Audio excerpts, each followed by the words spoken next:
Hi, hello mga palangga! So, magluluto tayo ngayon ng salmon egg fried rice.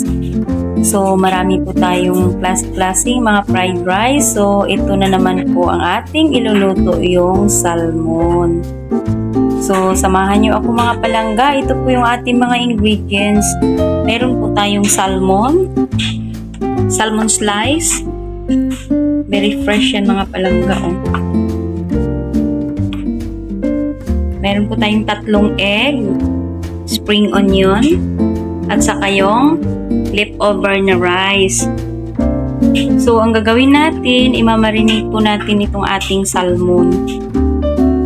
Lagyan natin ng kunting asin.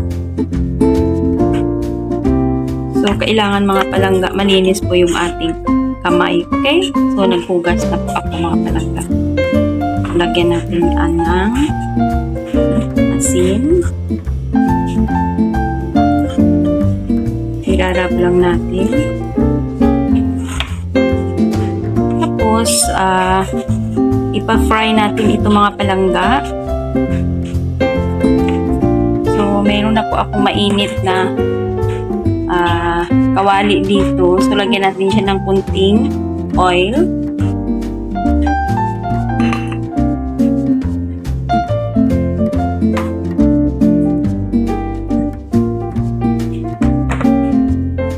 Mainit na yan mga palangga. So, ilalagay natin yung ating salmon.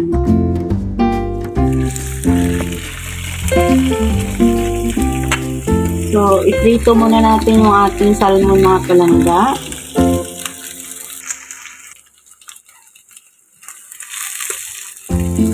So, okay na itong ating salmon mga palangga.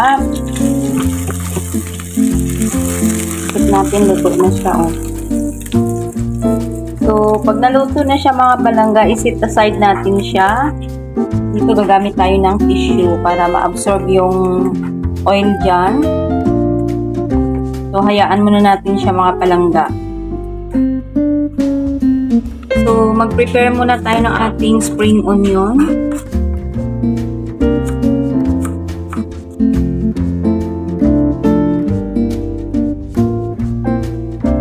So, ang next natin gagawin, ito yung rice natin. Ilalagay natin yung ating egg dito.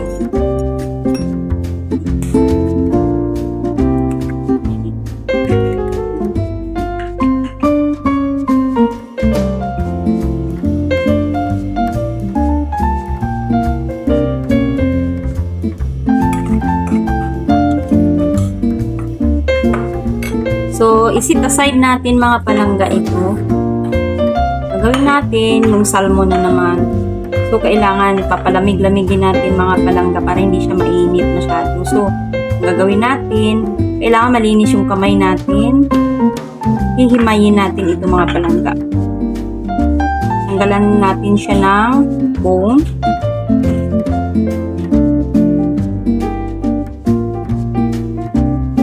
Gagawin natin, ganito lang mga palangga. Oh. Ganito lang.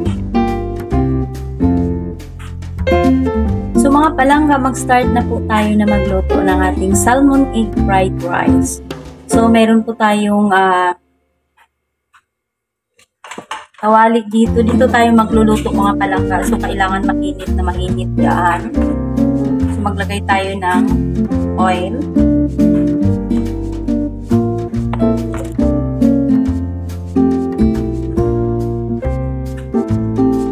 Ang gagawin natin, ilalagay natin yung salmon.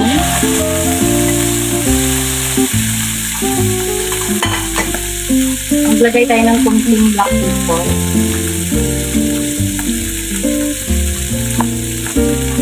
Saka salt.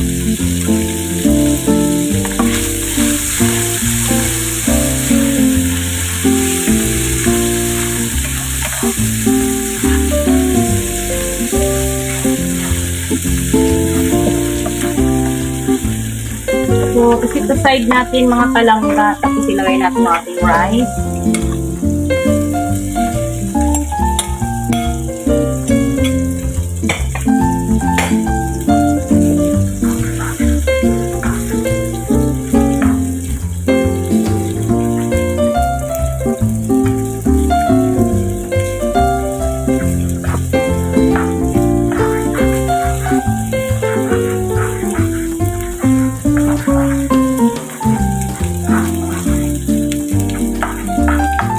lagyan natin ng kunting asin.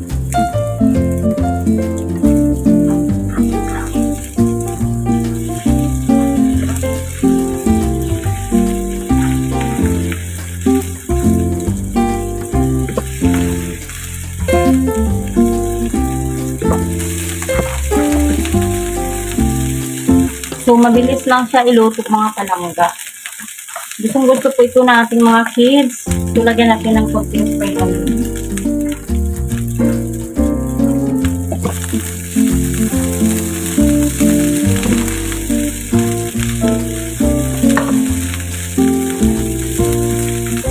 So, luto na sa mga palangga.